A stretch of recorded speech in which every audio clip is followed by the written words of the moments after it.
下半年，台湾有5组艺文团体，包括着布拉瑞扬舞团、双子打击乐团等等，受到美国、加拿大无共艺术节也有艺文场馆邀请。咱的文化部和美国在台协会也会提供协助，替台湾争取艺文的交流机会。对7月开始呢，咱台湾的艺文团队要伫咧北美办29场的演出，希望互外国民众会当愈了解咱台湾。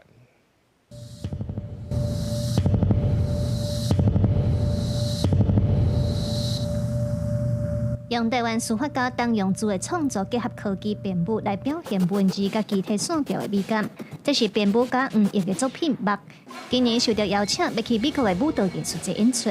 墨如我一路以来的创作，深受台湾科技基础、多元文化与创新精神的滋养。此次的巡演，期待带着这份台湾的文化与创意，带到美国。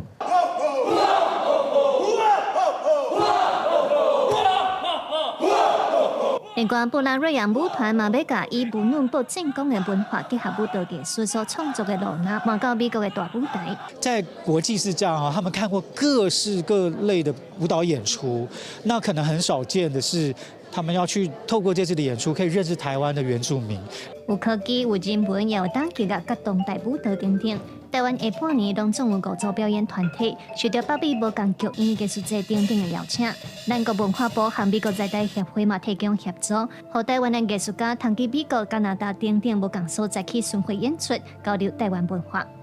被砍2000万代表什么意思呢？我们大概会找40组的团队可以出国，可是即使如此，我们还是拼了命的，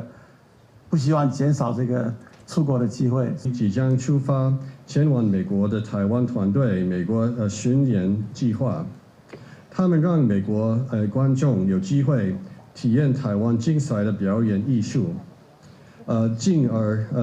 更加认识台湾。文化部表示，希望透过这届去北美29场的巡回演出，通为台湾争取愈侪艺文的交流机会，也让国外民众看到除了半导体以外不共产面的台湾。记者卢尚如、郑俊友台北报道。